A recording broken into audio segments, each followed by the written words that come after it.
How interesting! ইংল্যান্ডে টানা দ্বিতীয় হারেতে তিলক বর্মার বিশ্ব রেকর্ড।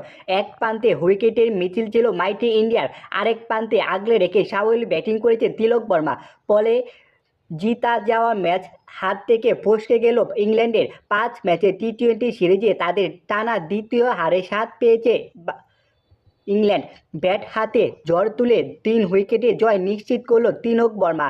এতে একদিনে বিশ্ব রেকর্ড গড়েছে তিলক বর্মা। আন্তর্জাতিক টি-20তে টানা অপরাজিত থেকে সর্বোচ্চ 318 রানের করেন এই বাঁহাতি ব্যাটার।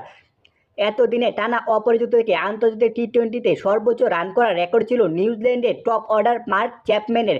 4 ম্যাচে অপরাজিত থেকে তিনি আউট হয়েছিলেন পঞ্চম ম্যাচে, আর তাতেই এই প্রিয় তারকার রান ছিল 271। 65, 16, 71, 104 ও 15 তাকে ছাড়িয়ে নট আউট না হওয়া পর্যন্ত 318 রান নিয়ে গিয়েছে তিলক বর্মা। গতকাল আউট না হয়ে তার সামনে রানের অঙ্কটা ছুড়ে দিয়েছে সুযোগ রয়েছে। সবচেয়ে বেশি টি-20তে সর্বোচ্চ রানের রেকর্ড গড়লেন তিলক বর্মা, 318। 107, 120 ও 19 ও 72 রানে ইনিংস খেলেন। খেলাধুলার টুকরো টুকরো খবর পেতে এনসাইক্লোপিডিয়া স্পোর্টস নিউজটাকে সাবস্ক্রাইব করে আমাদের পাশেই থাকুন। ধন্যবাদ এভরিওয়ান।